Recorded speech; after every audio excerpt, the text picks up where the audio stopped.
आ गए तुम दोनों? चलो आओ बैठ जाओ। जशोदा जी बता तो दो, सवेरे सवेरे क्यों बुलाया है हम सबको? रुको, इतनी शीघ्रता क्या है? पहले इन बालकों को कुछ खिलाने तो दो। अभी खेलने निकलेंगे ना, पूरी दोपहरी दिखाई ना देंगे।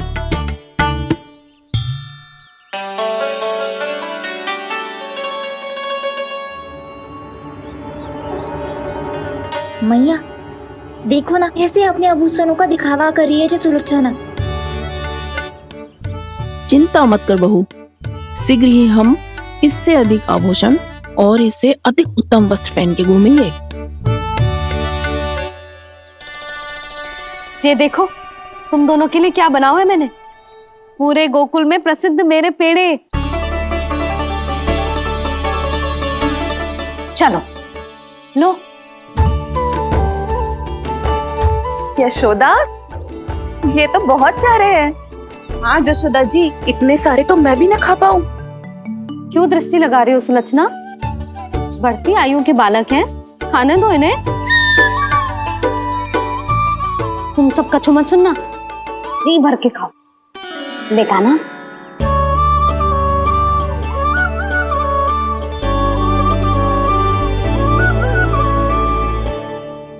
हे नारायण, मैंने अपने कान्हा को जो सिखाओ है, बस वे उसे स्मरण रखें और उसका पालन करें।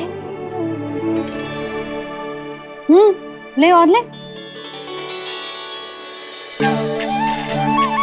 ले ले।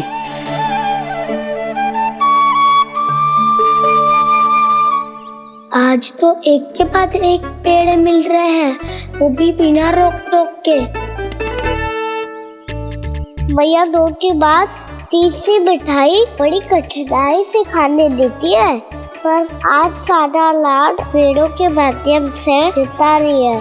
कछु तो रहस्य है। प्रभु, क्या आप भी वही सोच रहे हैं जो मैं सोच रही हूँ?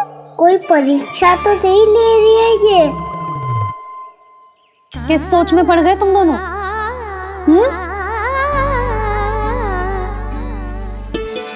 खाओ ना। जब तक पेट और मन दोनों ना भर जाए तब तक खाओ।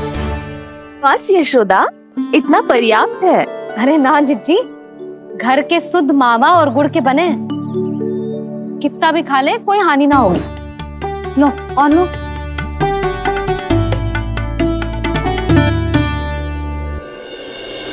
प्रभु, परीक्षा ही है ये।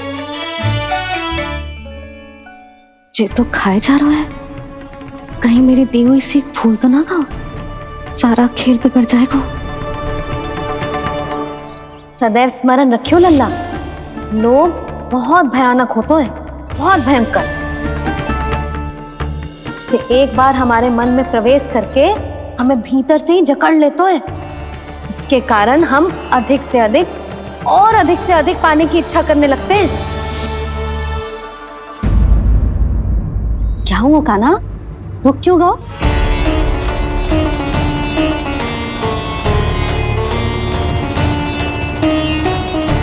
आपने तो सिखाया था मैया, जितनी आवश्यकता हो उतना ही लेना चाहिए, लोभ कभी ना करना चाहिए।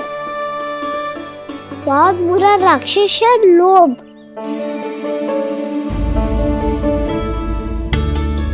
पेड़े खाओ। भीतर और भी गंभीर समस्या पे चर्चा चल रही है। कैसी समस्या? लोभ की भयानक राक्षस की समस्या। व्यापारी जी, नंद जी ने कल सभा बुलाई थी और आज रानी यशोदा जी ने सारी स्त्रियों को अपने घर पे बुलाया है, तो आपको नहीं लगता कि हमें कुछ करना चाहिए? करना तो चाहिए गुप्तचर। सबसे पहले हमें घाट जाकर गोकुल वासियों की प्रतीक्षा करनी चाहिए। सूर्यास्त से पहले वो सारे मूर्ख वहां आने वाले हैं, मेरे सामने नारायण के नाम का प्रण लेने। उन्हें चाहे कोई भी कितना भी समझा ले बुझा ले, उससे कोई अंतर नहीं पड़ेगा गुप्तचर। हमारा वास्तविक धन क्या है? दूध, घी, दही, माखन यही ना? हाँ, तो श्री नारायण की कृपा से तो हमारे पास इसकी कोई कमी ही ना है। तो हम सब तो पहले से ही धनवान हुए ना। तो फिर जे गोधन अपने परिवार और संतान में बांटने के बाद जो भी बचतो है वो तो हाट पे बिखी जातो है ना। तो फिर मथुरा के किसी अपरिचित व्यापारी के साथ माथा फोड़ने की क्या आवश्यकता है? जशोदा जी, हम आपकी और नंदराज की चिंता समझते, पर इसकी कोई आवश्यकता ना है। कुछ उल्टा सीधा नहीं करेंगे हम। विश्वास रखो जशोदा, हम जो कुछ करेंगे समझदारी से करेंगे। लोभ में आके कोई निर्णय नहीं लेंगे हम लोग, है ना? हाँ। अच्छा, अब चलती हूँ। बुलावे की सूचना पाके सब कार्य ऐसे ही छोड़कर आ गई थी।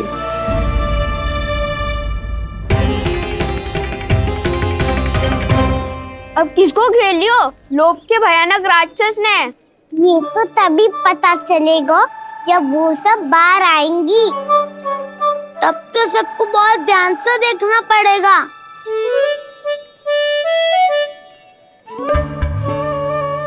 देखना तो पड़ेगा दाऊ, तभी तो पता चलेगा माखन चुराने किसके यहाँ जाना है।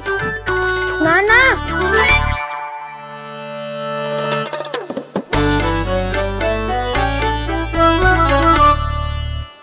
लोग का राक्षस तो उनके पास दिख ना रहे हुए है।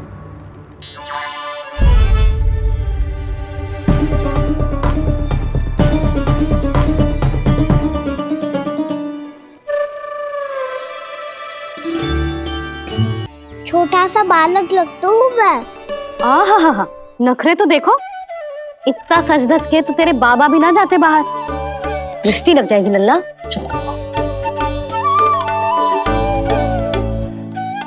उनको तो आ सकता ही ना है मैया, वो तो गोकुल के राजा है।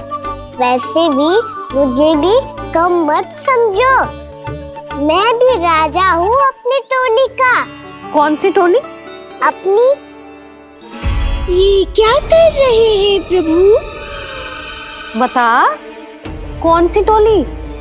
बालकों की टोली मैया, मारी खीर वाली टोली का।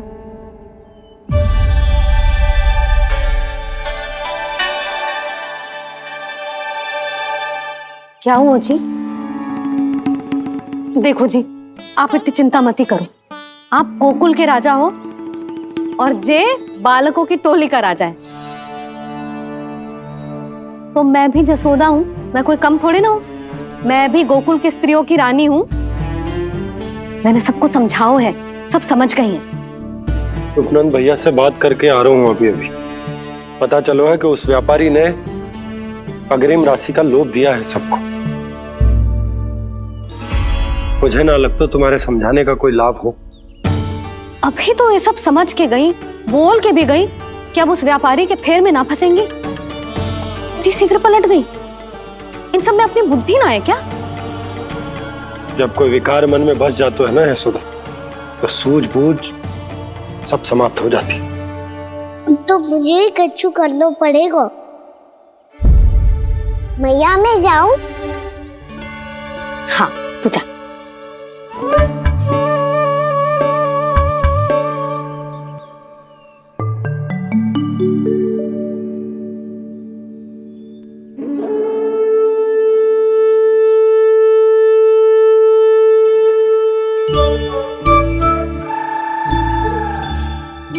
बहुत बड़ी समस्या हो गई है सखाओ।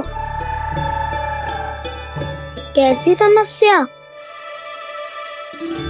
लोभ का भयानक राक्षस कहीं ना गयो, वो अभी भी यही है। मुझे पता था, और इसका सबसे अधिक प्रभाव तो मेरी मैया और दादी पर ही हुआ है। तुम सच कह रहे हो उज्जवल? हाँ। अरे कछु ना बलदाऊ, जे बड़ बोला तो ऐसे ही बात करते रहेगा बड़ा चढ़ा के। बड़ा चढ़ा के नहीं बोल रहा हूँ मैं। आज से घर पे दूध, दही, माखन, घी सिर्फ एक बार ही मिलेगा। पर क्यों? ताकि अधिक से अधिक दूध, दही, माखन, घी बचाकर उस व्यापारी को 2 गुना मूल्य पे बेचा जाए। इतने से तो काम ना चलेगा। उस सुलक्षणा से, और मैं तो कहूँ सुलक्षणा से ही क्यों, पूरे गोकुल में सबसे अधिक धनवान बनना है तो और माखन जमा करना पड़ेगा। हाँ हाँ मैया, लाओ मैं इसे ऊपर रख देती हूँ। चोरी चुपके से खा तो ना जाएगी ना, तेरी घबराहट बता रही है कि घर से निकलने से पहले तूने थोड़ो माखन तो खाया है। सच्ची बोल। ना ना मैया, मैं क्यों माखन खाऊंगी? मैं भी तेरी मैया हूँ लाली, माप के रखो तो मैंने।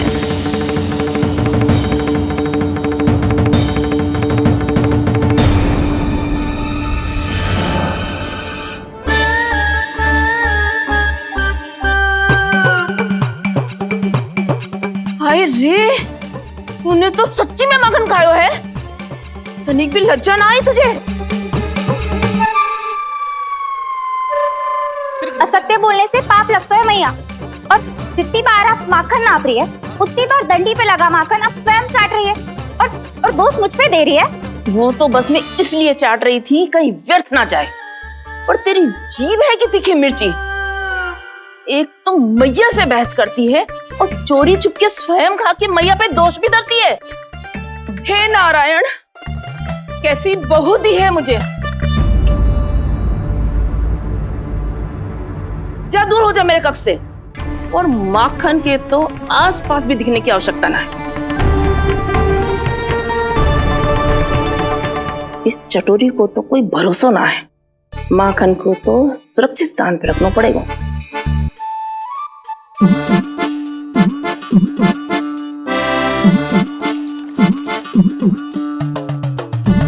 यदि बहू ने अब मटकी उतारने को प्रयास किया तो अचानक पानी गिर जाएगा और घबरा के वो चिल्लाएगी और मुझे पता पड़ जाएगा। मैया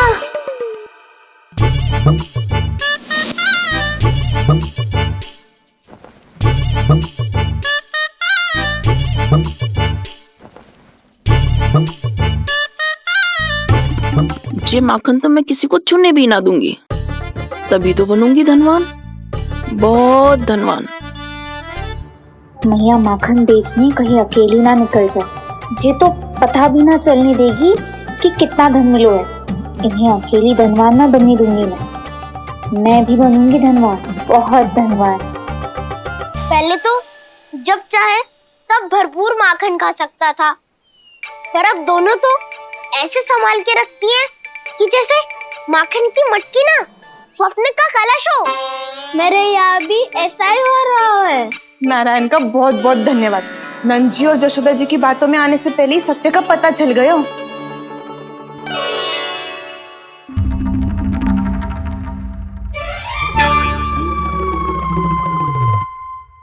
ये इतना सारा माखन, दृष्टि मत लगा, पेट पे पट्टी बांध के रात रात भर भूखा रह के बड़ी कठिनाई से माखन इकट्ठा किया है जे।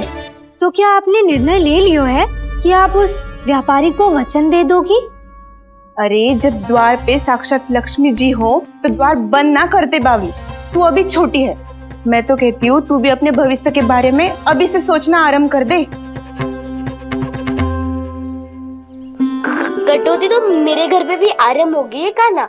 वो मैया ने कहा है ये दूध चाहिए या दही चाहिए, ये माखन चाहिए, जो भी चाहिए एक ही बार मिलेगा।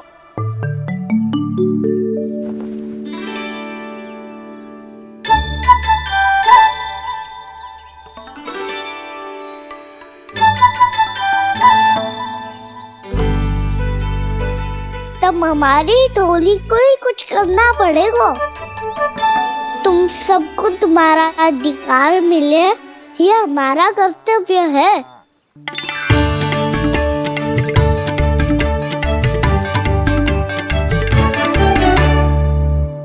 अब हम कछु ना कर सकते यशोदा। यदि अब मैंने उन्हें रोको तो उन्हें लगेगा कि मैं उनसे उनकी उन्नति का अधिकार छीन लूं। दूध दही माखन पे सबसे पहला अधिकार बच्चों का होता है, फिर घर के बालकों का, और ये अधिकार हमें दिलाना चाहिए, है ना दाऊ? मैं सब समझता हूँ कान्हा, तुम मुझसे इसलिए पूछ रहे हो ताकि तुम माखन चोरी की योजना बना सको, पर मैं तुम्हारा समर्थन नहीं करूंगा। पर ताऊ, ना, पिछली बार तुमने ही कहा था ना कि हम ये चोरी केवल वानर महाराज की सहायता के लिए कर रहे हैं। लो, वानर महाराज भी आ गए हमारा साथ देने। आज कोई किसी का साथ नहीं देगा, आज कोई किसी का साथ नहीं देगा, आज कोई किसी का साथ।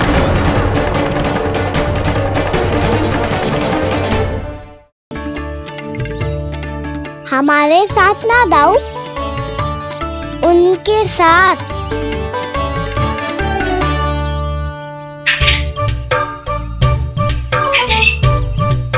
मैं समझ गो काना, एक ना सभी जानवरों की भूख मिट जाए, इसलिए गया था तू सावित्री मौसी के यहाँ माखन चुराने। इससे पहले कि वो हमारे यहाँ पहुँच जाए, हमें घर पहुँचना होगा दाऊ, चाहे कछु हो जाए, पर देरी ना होनी चाहिए। इससे पहले के बहुत समय बीत जाए, हमें ये समझना होगा कि लोभ आदमी की बुद्धि को भ्रष्ट कर देता है, हमारे सोचने समझने की क्षमता को नष्ट कर देता है। बहुत समय पहले की बात, एक साधु था, वो सुनसान घने जंगल में रहकर साधना करता था। ब्रह्म ज्ञान को प्राप्त करने ही वाला था कि अचानक से एक दिन उसे एक सुनहरी बिल्ली दिखाई थी। उसने उसे देखो तो सोचो कि ये तो बहुत सुंदर है, इसे तो मेरे पास रहना चाहिए, और उसने उस बिल्ली को अपने पास रख लिया। फिर उसने सोचो कि इसे तो दूध की आवश्यकता होगी और उसके लिए गाय की, तो उसने एक गाय भी रख ली। अब गाय को चारे की आवश्यकता होगी और चारे के लिए भूमि की। नारायण की कृपा से भूमि का प्रबंध भी हो गया। अब भूमि को जोतनो है, चारा उगानो है, चारा काटनो है और उसे गाय को खिलानो है। गाय को खिला के उसे दूध निकालनो है और दूध निकाल के बिल्ली को पिलानो है। कार्य बढ़ गो। अब उसे लगो कि सहायता के लिए 2 जोड़ी हाथ और होने चाहिए, तो उसने विवाह भी कर लियो। कुछ समय बीतो और संतान हो गई और उसे एक बड़े घर की आवश्यकता अनुभव हुई। इसी प्रकार धीरे धीरे लोभ ने उसे अपनी छाया में ले लिया और वो नारायण की साधना कर ब्रह्म ज्ञान को पाने के अपने परम लक्ष्य को भूल गो। फिर अनेक वर्ष बीतने के पश्चात उसकी अपने गुरु से भेंट हुई। पहले तो उन्होंने उसे पहचाना नहीं, और पहचानो तो उनने कही कि एक बार, बस एक बार अपने कर्तव्य से भटका था तू, और देख कैसे देखते ही देखते लोभ के जंजाल में गहरे ही गहरे धंसता चला गया। सोचो, कहीं उस व्यापारी को धन के लोभ में अपना वचन देकर आप सब भी जे ही भूल तो ना करने जा रहे। परिवार, घर द्वार, भोजन, सुख शांति, जीने के लिए आवश्यक जे सब कुछ तो है आपके पास। इसीलिए मुझे चिंता हो रही कि जिस प्रकार उस साधु ने ब्रह्म ज्ञान प्राप्ति का अवसर गवा दिया था, आप सब भी इस लोभ में आकर अपना सुख चैन ना गवा दो।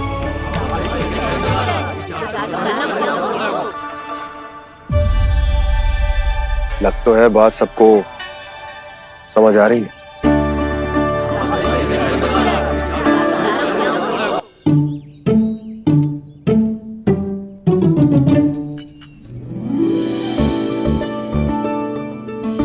भाभी आसानी से ना मिलने देंगी कान्हा से, पर उसे देखे बिना रहा भी तो ना जा रहे हो मुझसे।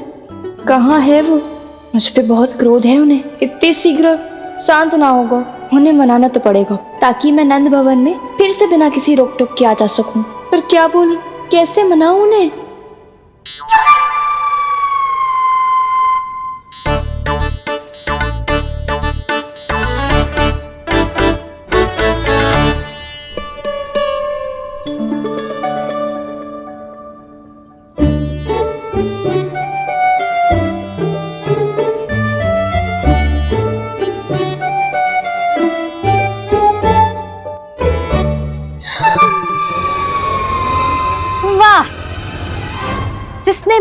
लल्ला पर चोरी का आरोप लगायो, वो ही आज मेरे घर में चोरी चोरी प्रवेश कर रही है। नाना भाभी, ऐसी कोई बात ना है, मैं तो बस ये देखने आई थी कि जसोदा भाभी का क्रोध शांत हुआ कि ना? सुन ले जानकी, मेरा क्रोध उसी दिन शांत होगा जिस दिन तू सारी गोपियों के सामने मेरे कान्हा पर लगाया आरोप वापस लेगी। चोरी करेगा तो आरोप ही लगेगा ना जीजी। फिर से आरोप? सावित्री, तू भी? कल तक मुझे ये थोड़ी पता था जीजी कि आपका कान्हा सच्ची में माखन चोरी में पारंगत है। आशा करता हूं कि आप सभी को नंदराज का विचार और संदेश सही से समझ आगो होगो।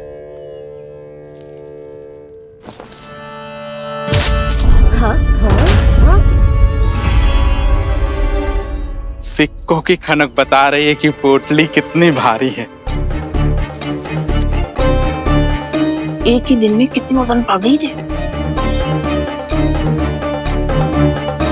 हमें भी इससे अधिक धन अर्जित करना होगा, तभी तो हम अपने उज्जवल का भविष्य उज्जवल कर पाएंगे। पहली बार कछु बुद्धि की बात की है तूने। नंदराज, हमारे मन में आपका बहुत सम्मान है, पर हम जो करना चाह रहे हैं वो लोभ ना है, वो तो विकास है। हाँ नंदराज, हम अपना और अपने संतानों का भला बुरा सोचे बिना कब तक अपना जीवन इस प्रकार जीते रहेंगे? फिर पिछले 4 वर्षों से हमने आपको कर भी तो ना दियो है। मुझे तो लगता है कि नंदराज की बातों पर शांति से सोच विचार के बाद ही कुछ निर्णय लेना चाहिए। ऐसा मौका बार बार ना आता। नहीं, हमें सोच विचार कर निर्णय लेना है सबने।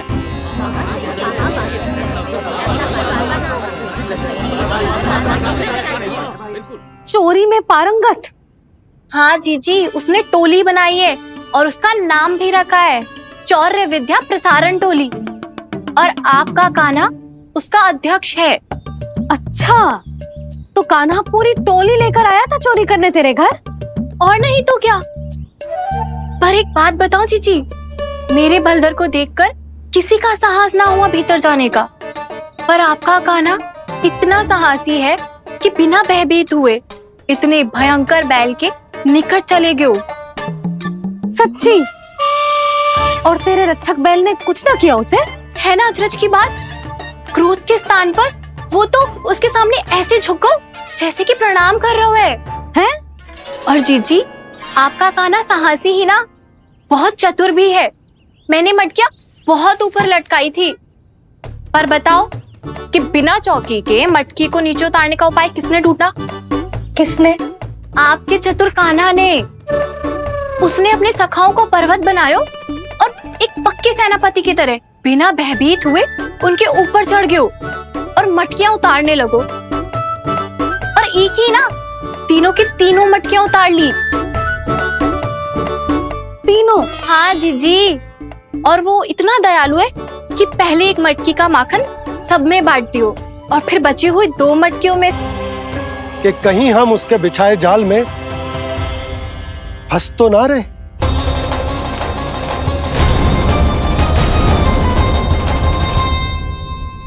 बच गए भैया, जैसे तैसे ही सही, पर समय से पहले पहुंच ही गए हो। सावित्री मौसी तनिक सी बात को इतना बड़ा चढ़ा के बोल रही थी जितना उज्जवल भी ना बोलतो।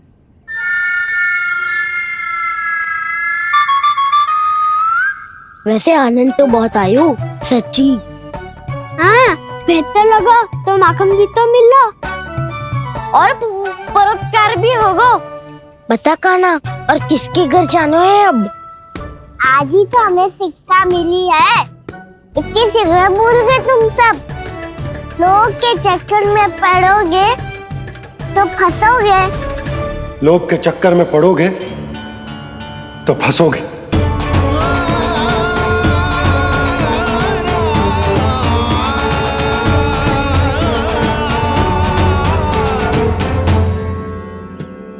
चोर, चोर कह रही है मेरे निर्दोष से बालक को।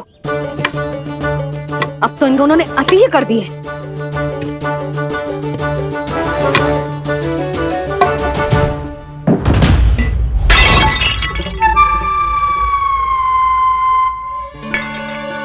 से भी अभी फूटना था। वैसे ही मैं इतनी चिंतित हूँ। कैसे समझाऊं इन गांव वालों को?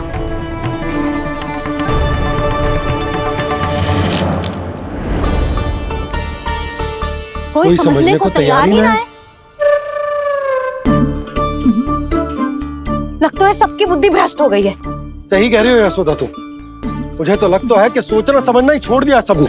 अनेकों तर्क देके समझा दियो, सिद्ध कर दियो, पर इनकी मोटी बुद्धि में कछु आतो ही ना है। यशोदा तुम तो तर्क की कह रही हो, मैंने तो उदाहरण देकर समझाने को प्रयास किया, पर अपनी बुद्धि के आगे कछु ना समझ में आ रहा इन गांव वालों को। क्या सारे के सारे गांव वाले मेरे लल्ला पर आरोप लगा रहे हैं? जी क्या कह रही हो तुम? मैं तो गांव वालों की बात कर रहा हूं जो नारायण के नाम पर वचन देकर उस अपरिचित व्यापारी को अपने दूध, दही, घी, माखन सब देने को तैयार है। लो कर लो बात। मैं गोपियों की बात कर रही हूँ जो लल्ला पर माखन चोरी का आरोप लगा रही हूँ। और आज तो सावित्री ने भी लल्ला को माखन चोर कह के पुकारो है।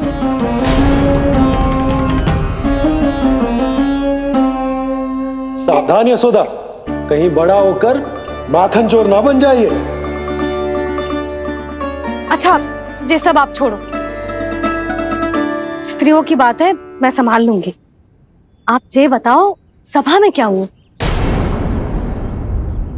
गोकुल में फूट पड़ गई यशोदा, लोभ की फूट।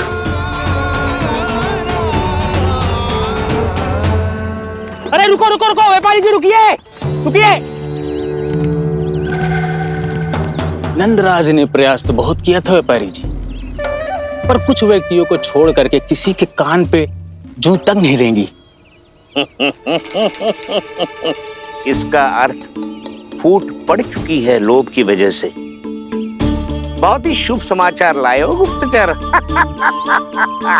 अब शीघ्र ही दिखेगा लोभ का चमत्कार।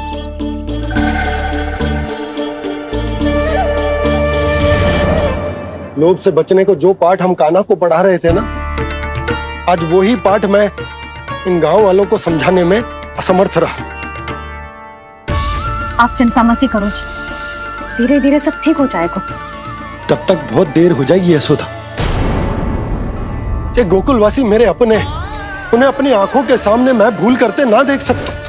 वो सुलक्षणा, वो उस व्यापारी के प्रभाव में आ गए, और शंकरी मौसी और सुमति भी सुलक्षणा के मार्ग पर ही चल रही। कान खोल के सुन ले बहू, आज से घर में दूध पीनो बंद, दही खानो बंद, और माखन तो बिल्कुल न खानो। पर मैया, पर किंतु परंतु कुछ ना सुननो मुझे। सुलक्षणा की जैसे धनवान बननो है कि ना?